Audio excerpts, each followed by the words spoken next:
Spočívá v tom, že budeme pokládat otázky, novomanželně rychle zvednout, pokud si myslí, že to je jeho botu, její botu. Měli by se shodnout co nejvíckrát. Máme nějaké 16 otázek. 16 otázek. Takže položím otázku bez rozmýšlení, náhodou botu. Myslíte, že jste to vy, svojí protějšek, botu protějška. A kdo zná správně odpověď? Kdo zná správně odpověď?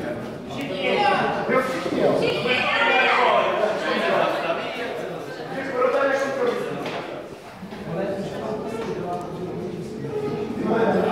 Jestli zapisujíš výsledky,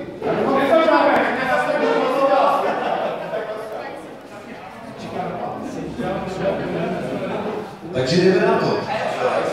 První otázka. Kdo je u vás doma hlavou rodiny? Super.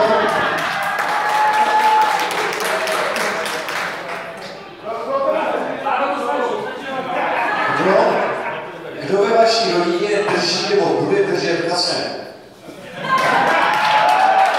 Super. Kdo z vás více utrácí za hlouposti? Ráda. Další. Kdo z vás doma nejčastěji vyvolává hádky? Je nám to jasný.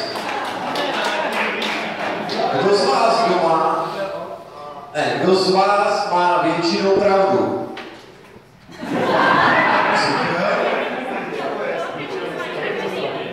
Kdo z vás má doma poslední slovo? Rychle zvedne jednu.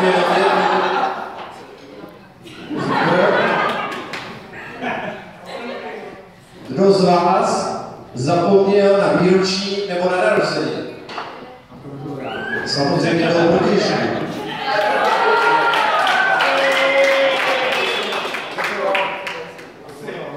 Kdo z vás doma lépe vaří?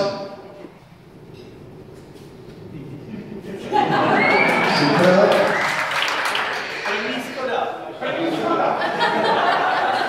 Kdo z vás je větší strašpitel? Super. Tak. Kdo z vás je větší bordelář?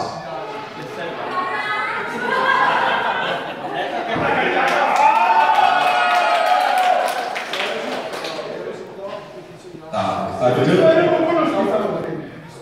kdo je větší nerván?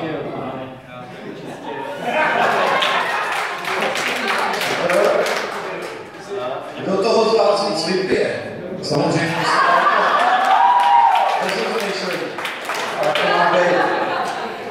Tak, a taková otázka zajímavá, nakonec samozřejmě budou všechny zajímavé už.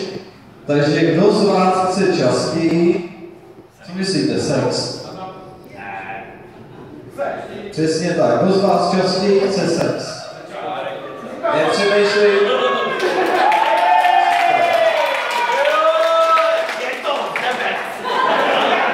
A kdo z vás je aktivnější v té posteli?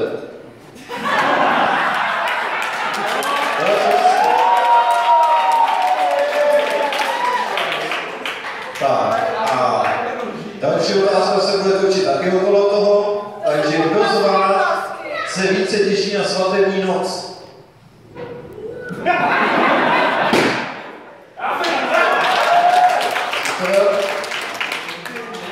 No a když se tak těšíte na svatební noc, tak kdo z vás bude přebalovat miminko?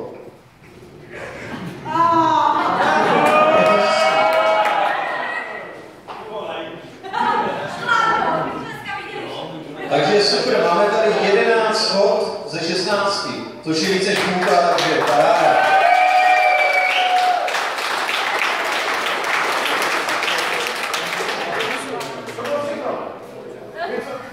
Tak a další část tady máme, poprosím Lukáše, vyšel jsem tabuli. Tak, my položíme otázku.